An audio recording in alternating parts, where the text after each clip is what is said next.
Welcome to the orientation for the 2016 Dr. David Monash, Harry Lloyd, and Elizabeth Paulette Marshall Medical Student Scholarship Program. That is quite a mouthful. You may have known the program as the Dr. David Monash / John Scott program, but it is no longer that. We switched over the name. So just in case in references or anything like that, this is the name, the official name of the program. So my name is Tamika Jackson, and I am a program coordinator with the National Medical Fellowships. I have been with NMF for about 2 years at this point, and I've been through 3 rounds of the Monash Fellows Monash Scholarship students, and I absolutely love this program. It's one of my favorite programs. It tends to have some of the most innovative of our community service projects come out of it, as well as I love the opportunity to really make an impact on residents and their debt. I know that that's a huge deal, so I'm glad to be a part of an organization that is doing that. With me today, we have CNA Lewis. Hi, everyone.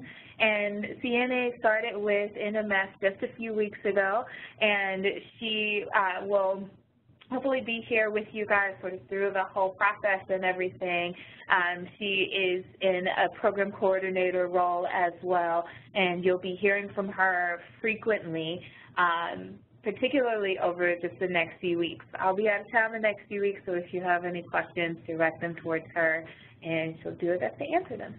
All right, well, let's get started.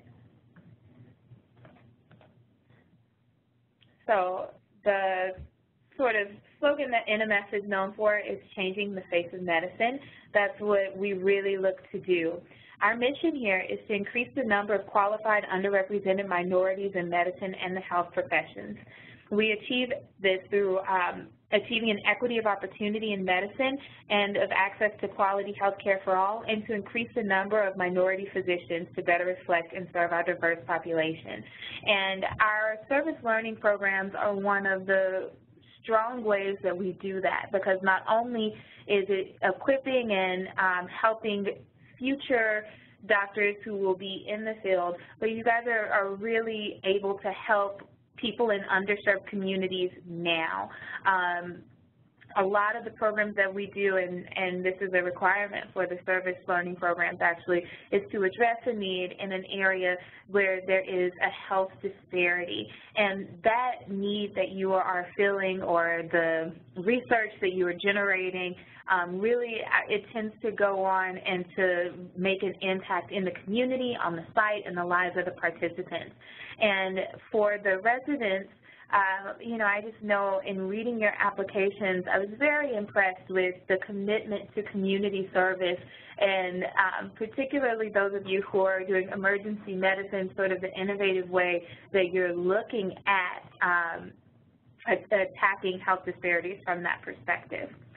So we really love the way that our scholars help us to meet our goals, both in helping you directly and then also in helping the community at large. So this program started as a partnership between National Medical Fellowships and the Chicago Community Trust.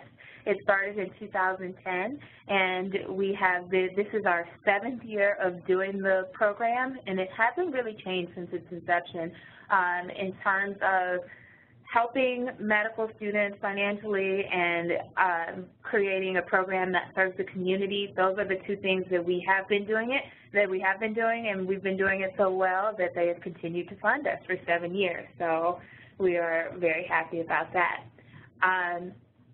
And this one, because it is with the Chicago Community Trust, one of the important things is to create people who are, to help people who are really committed to serving Chicago. And that was another thing that we really looked for in your applications, whether or not you not only have a heart for community service, but particularly for the community within Chicago that needs your help.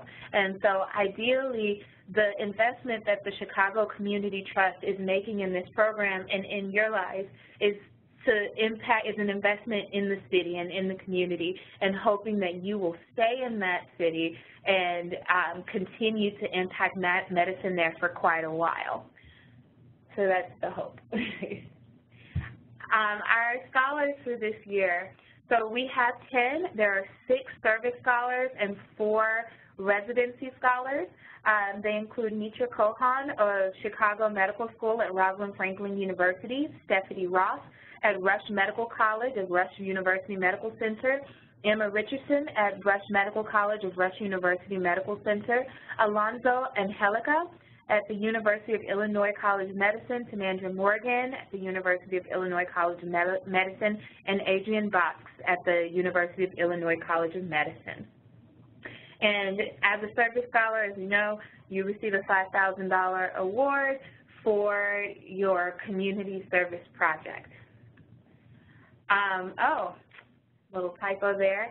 It's supposed to be the 2016 residency scholars, and our scholars for this year are Hunter Holt, who graduated from Rush Medical College and is a resident at Rush Medical Center, Abdullah Pratt, who graduated from the University of Chicago and is a resident at the University of Chicago Medical Center, Zainab Raji, who graduated from Loyola University of Chicago and is doing her residency at the Cook County Stroger Hospital, and Garth Walker, who graduated from the University of Illinois College of Medicine and is doing his residency at the University of Chicago Medical Center. Awesome. So today we're going to go through the requirements for the program so that you all know exactly what you have to do in order to successfully complete. And I will differentiate if there are some things that the residents have to do that the service scholars do not have to do, or things that the service scholar has to do that the residents do not have to do. And I think I didn't say with the resident scholars, just in case anyone doesn't know, it is a $20,000 award to go towards your debt, specifically towards your student debt, and then you get a $5,000 scholarship on top of that to go towards whatever you would like. You've worked so hard at this point. So requirements. All of you should have received an email from our Canvas website inviting you to join and turn in your required documents on there. These documents are required in order for you to get your first payment of $2,500. It's the signed letter of agreement, the NMS pledge, a letter of appreciation. The letter of appreciation should be made out to the Chicago Community Trust. A headshot suitable for publication. Couple of things about the headshot. We do use these headshots. We use them in our promotional materials. We use them on our website. We use them in our gala journals. We use them in newsletters. We use your stories in newsletters. So you want to submit a picture that looks not just good, but great. One that you would be proud to see on our website one day or on a book that we may publish, because we really do use these pictures. So it needs to be 1 megabyte in size, and it should be a picture of just you, so no one should be cropped from the picture. You should be the only one in it. Have someone else take it, so a selfie is not acceptable. Put it against either a neutral background like white or beige or black or gray, or do a natural setting that's outside. With that, we really just don't want to get something with too much detail. So if you're inside and maybe there's something behind you but it's a little blurry, that's okay. We just don't want to see, you know, a laundromat or something like that. It's kind of a random one. And you want to look professional. So keep that in mind when you are submitting your headshots, and we will send them back to you or ask you to submit another one if we don't feel like it's of high quality. But if we do that too many times, we'll just keep your picture and won't use it for anything. But we want to use your smiling faces, so please, send those good pictures. Verification of medical school enrollment is, of course, for service scholars, residents. We already have your residency agreement.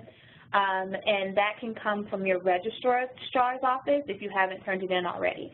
The budget is for the service scholars, and it should be a budget for your project, so basically breaking down the materials that you will need. And what we do with that is we look at it, we don't want you can spend your scholarship on your project, but we don't want you to spend your whole scholarship on your project. So if there are some things that we can provide, we kind of look into that and see what we can do. It won't be anything very excessive, though.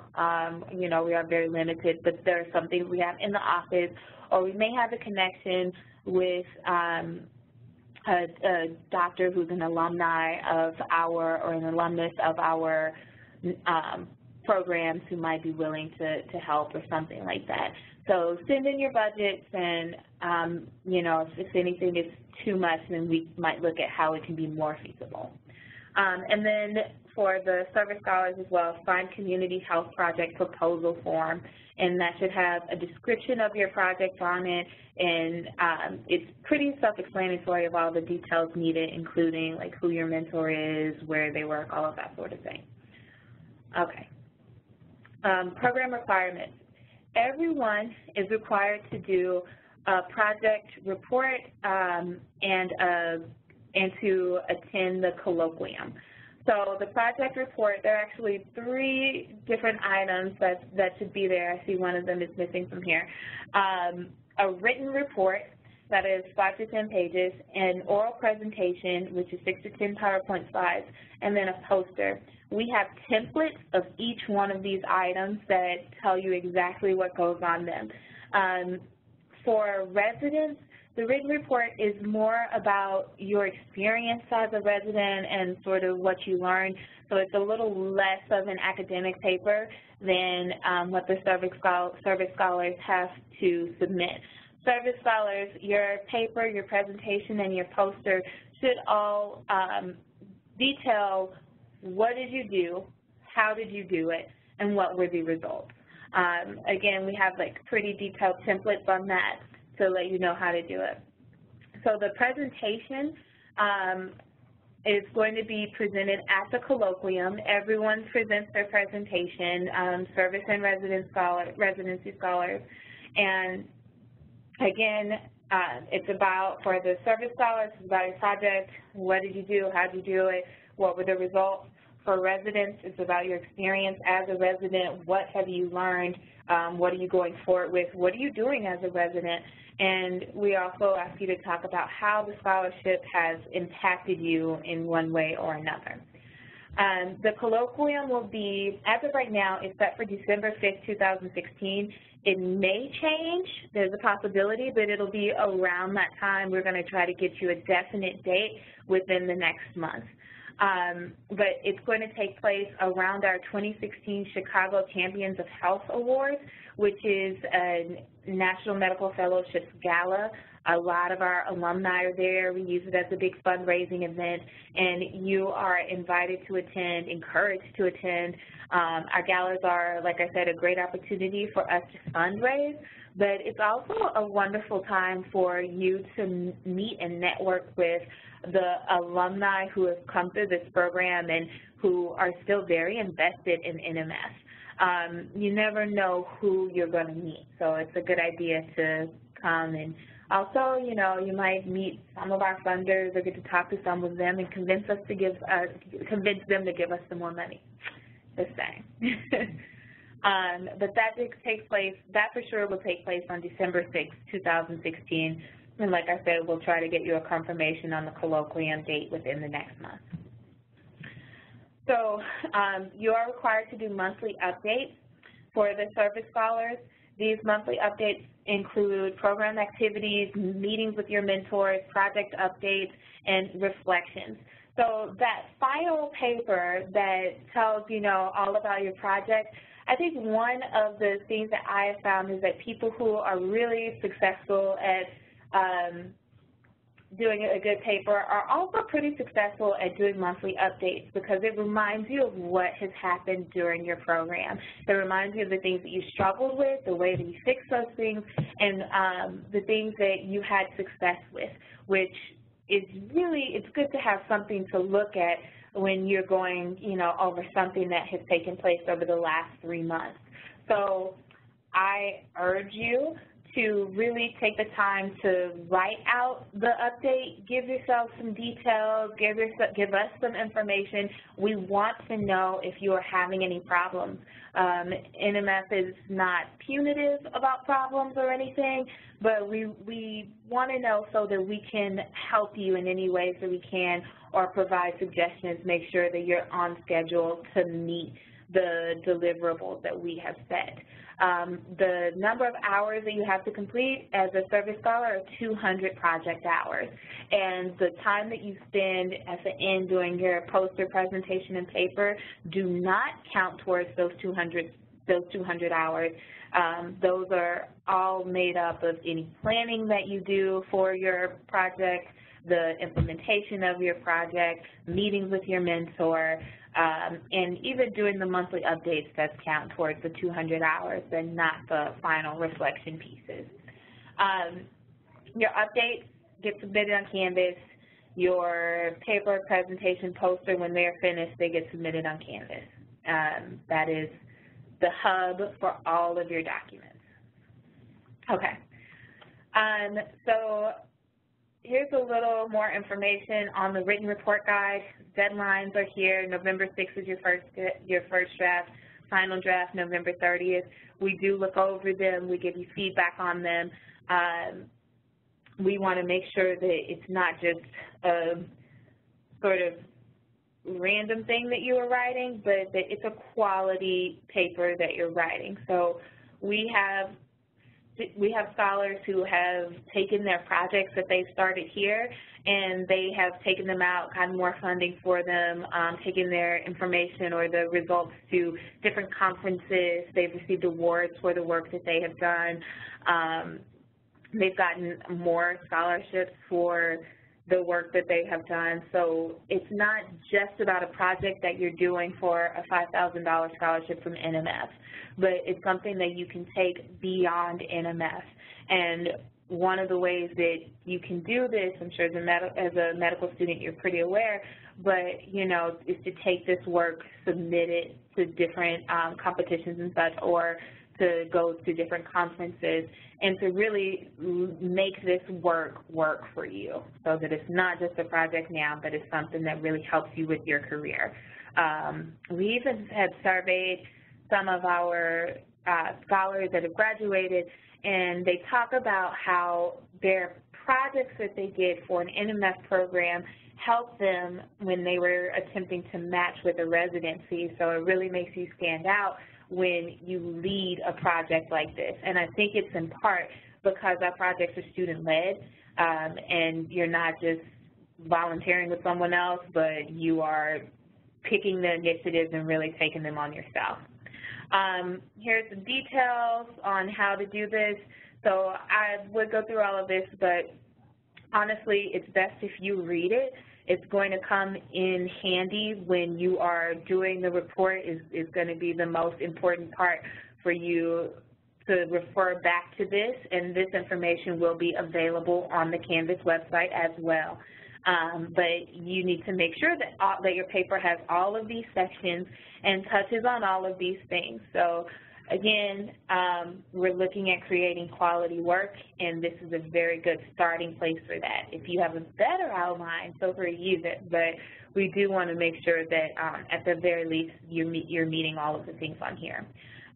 Again, residents kind of have to tailor it more to what their experience has been, since you're not doing a community service project. A couple of tips. Start early. That is the number one thing that I hear is I don't have time, I didn't have time, I ran into IRB issues, I couldn't get this passed, I couldn't get that passed. It's not June. It's July now. We're almost mid-July. So plan early. Don't wait until the last minute. If your project takes place in a school, try to get in touch with people now, or do as much as you can now for research. I love this quote: the project is not about your own objectives, but identifying a problem in the community and working towards a solution. And again and again and again, you'll hear that with any organization or program that's trying to bring an intervention into a community, is that it doesn't work if the stakeholders don't want what you're doing. So most of our projects do start with a community assessment to see what they need, or a needs assessment to see what the community wants. These are presentation guidelines. It has the same first draft and final draft dates as the paper. Same is true with the poster. And just note that there is a 5-minute, there's a 5-minute limit for the questions. So, not the questions, for the presentation. So it's quick. You want to give your information, you want to be clear, and you want to be concise about it, because there are 10 people who will have to present on that day, and that at 5 minutes, that already puts us at an hour of presentation. So we wanted to go quick. But it's amazing how much you can learn about a project from 5 minutes. Here's a sample project, mental health, introduction, sites. He talks about the sites, his methodology, the findings. These findings, for me, are a little light. I would want a little more in terms of findings, particularly if there are any metrics, any numbers, any percentages. Those are always great. And conclusions and recommendations, you want these to be clear and brief, and acknowledgments. When you do your presentations, you can kind of skip the acknowledgement slide because everybody has acknowledgments, so maybe acknowledge the people who are specific to your slide. But like I said, that can come at a later date. About the presentations and the colloquium, at the colloquium or before the colloquium, you'll meet with one of our consultants to go over the presentation. She's really great, Dr. Carol Weaver. You'll hear her name again. But she really prepares you to do the presentation and make sure that it's concise, like I said, that it's clear, and it gives all the information needed. Social media, we are always working on our social media presence. We want you to work on our social media presence because, again, you know, your work and you as a scholar is really the heart of what we do. And so if you come across anything cool, if you have a great moment at your project or on your residency, or, you know, you do something interesting, please, please, please include us in it, and include Chicago Community Trust in it. They want to know what is happening with their scholars. They want to know where their money is going. So the hashtag NMF Scholar will draw attention to our attention. You can also do @ChiTrust and @NMF Online.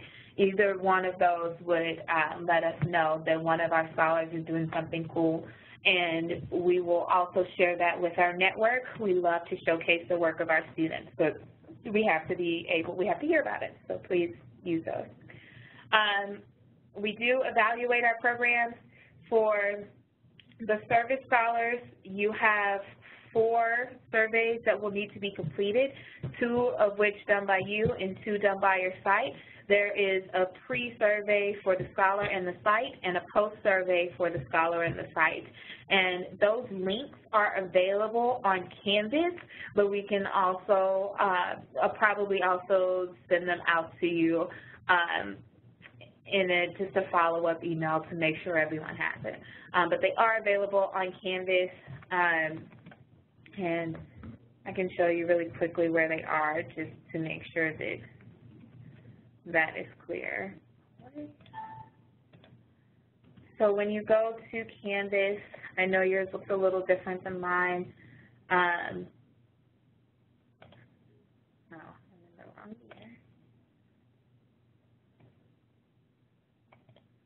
Okay, I think this is the only program that you have.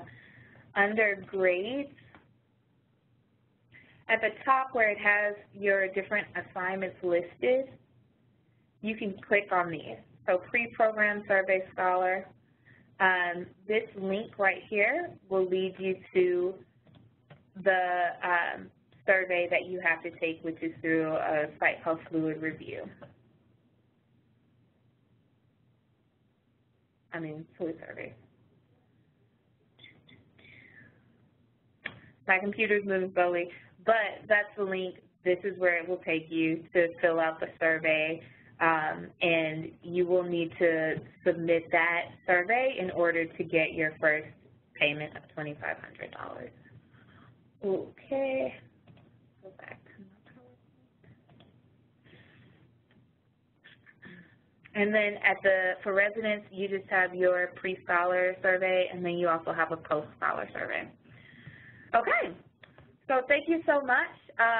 We welcome your participation in the 2016 program. Just so you know, your reports are important and they may be shared with some of our stakeholders. Typically, we share them with the Chicago Community Trust, sometimes with our alumni, and sometimes we put them on our website for other people to access, just so you know. So we're excited to have you join and to become a part of our NMF alumni. If you need anything, you have any questions, please contact us at scholarships@nmfonline.org, or you can call our number, 212-483-8880, and ask to speak to myself or CNA. All right. Let's see if we have any questions. I see scholars. Can I give details for residents? Is the 10-page report double-spaced? Yes, the report should be double-spaced. And for the residents, as I mentioned earlier, you're really going to talk about your experience as a resident more than anything else. Usually we have residents who find a specific topic to focus on or to get more information from the, a specific topic to focus on or to give information around. So, you know, if you're, whatever was the focus of your residency, like it might be emergency medicine or family medicine, you're going to talk about topics that relate to that, things that you have learned. This will be about, 5 months into your residency, 5 or 6 months into your residency, so I think you can find some things to talk about. But we can also give you a previous scholars paper that you can look at. This PowerPoint is available on Canvas as well, so if you go back to that same space, not in the grades, sorry, I went to the wrong place. Go back, Monash, Marshall. And under files, yours again looks a little different than this just because this is my administrator profile. But under files, you have the 2016 Monash and then 2016 Monash Marshall Orientation Program Overview.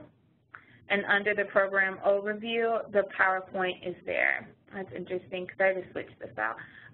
I'll switch it out to make sure that it has the right one. This one was last year's. That's okay. All right. Are there any other questions? When is the first survey picture budget report and project proposal due? They are due on Friday, July 22nd.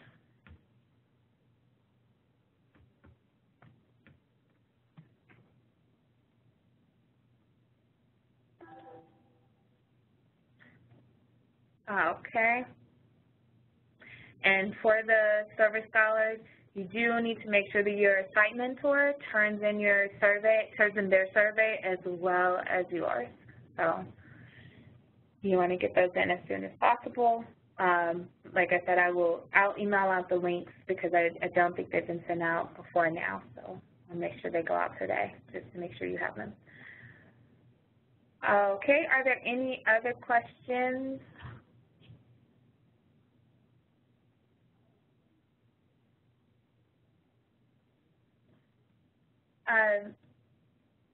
I think someone asked about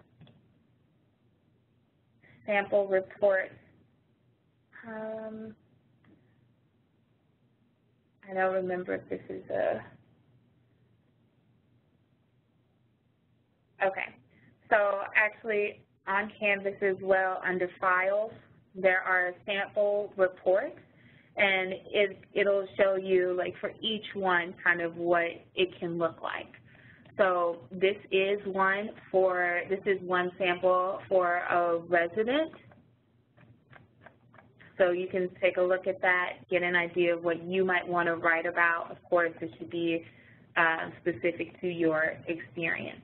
But to get to that, I went to 2016 Monash Marshall Orientation, and then in the third folder where it says sample reports, there's residency and service, and there is an example of what each one looks like. And just before we go, I'll also show you the poster that I mentioned. I'm not sure which one of these might be just a template or if one might be an example of a poster.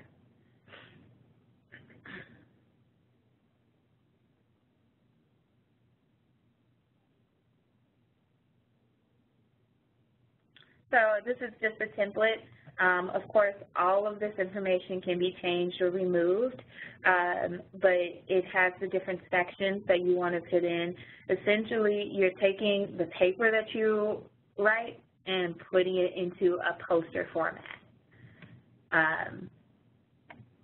with more pictures. Pictures are friends. Pictures are definitely friends on anything presentational. And I'll open the other one to see if there's an example here.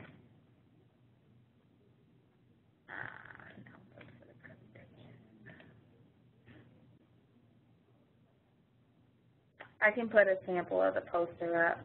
I'll just make a note to do that. Okay.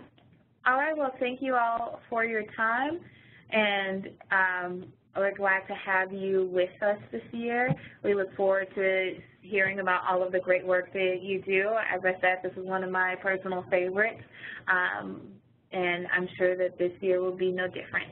I hope you have a good evening, and there's going to be a recording of this webinar that will be available, but it'll be sent out by email in case you want to refer to it.